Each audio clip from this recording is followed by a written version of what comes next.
నమస్కారం అండి. నా పేరు డాక్టర్ మౌనికా రెడ్డి. నేను అంకుర ఉమెన్ అండ్ చైల్డ్ హెల్త్ హాస్పిటల్‌లో పీడియాట్రిక్ ఎండోక్రినాలజిస్ట్‌ని.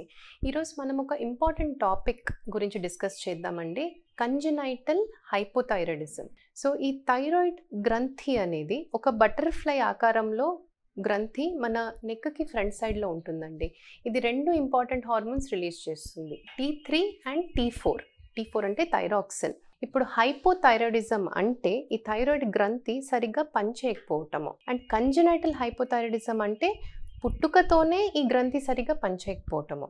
అంటే ఆ నవజాత శిశువుకి అవసరమైన థైరాక్సిన్ హార్మోన్ సరిగా అందించకపోవటము. ఈ కండిషన్ అనేది ప్రతి 3000 నుంచి 4000 నవజాత శిశువులలో ఒక్కరికి కలగొచ్చండి. అండ్ దీని ట్రీట్మెంట్ సరైన టైంకి స్టార్ట్ చేయటం చాలా ఇంపార్టెంట్. ఎందుకంటే ఈ థైరాక్సిన్ హార్మోన్ అనేది ఆ శిశు మెదడు అభివృద్ధికి ప్లస్ ఓవరాల్ పెరుగుదలకి చాలా ఇంపార్టెంట్. సరిగ్గా టైంకి ట్రీట్మెంట్ అందలేదు అంటే ఇది ఇంటెలెక్చువల్ డిసేబిలిటీ అంటే మెదడు వైకల్యం కలగొచ్చండి. ప్లస్ ఓవరాల్ పెరుగుదల కూడా అఫెక్ట్ అవ్వచ్చు. సో అందుకనే ఇది టైంకి డయాగ్నోస్ అయ్యి కరెక్ట్గా ట్రీట్మెంట్ తీసుకోవటం అనేది చాలా ఇంపార్టెంట్. ఇప్పుడు ఈ కంజనైటల్ హైపోథైరాయిడిజంకి కామన్గా కారణాలు ఏంటి? సో కొంతమంది పిల్లలలో ఈ గ్రంథి అనేది చాలా చిన్న సైజులో ఉండొచ్చు, లేకపోతే అది ఉండాల్సిన లొకేషన్లో దాని స్థానంలో లేకుండా ఇంకెక్కడో ఉండొచ్చు. థర్డ్ ఫ్యాక్టర్ ఏంటంటే అది కరెక్ట్ స్థానంలో కరెక్ట్ సైజులో ఉన్నా అది ఆ హార్మోన్ సరిగా ఉత్పత్తి చేయకపోవచ్చు. సో ఇవి కామన్ కండిషన్స్ అండి కంజనైటల్ హైపోథైరాయిడిజంకి. డిస్జెనెసిస్ అండ్ డిస్హార్మోనోజెనెసిస్ అంటాము. దీనికి వచ్చే కామన్ సిమ్టమ్స్ ఏంటి? ఇప్పుడు మీరు ఎలా కనుక్కోవచ్చండి ఈ ప్రాబ్లం గురించి? సో నవజాత శిశువులు జనరల్గా ఫస్ట్ ఒక వారంలో దీని సిమ్టమ్స్ అర్థం అవ్వవండి.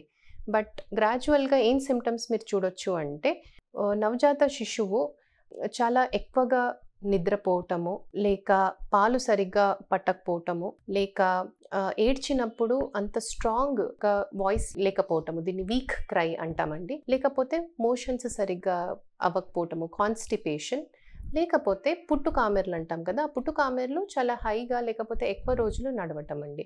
సో ఇలాంటి సిమ్టమ్స్ ఏమన్నా చూస్తున్నారంటే మీరు ఇమ్మీడియట్గా మీ పీడియాట్రిషియన్ ఆర్ పీడియాట్రిక్ ఎండోక్రినాలజిస్ట్ని కలిసి ఈ థైరాయిడ్ టెస్ట్ చేయాల్సి పడుతుంది.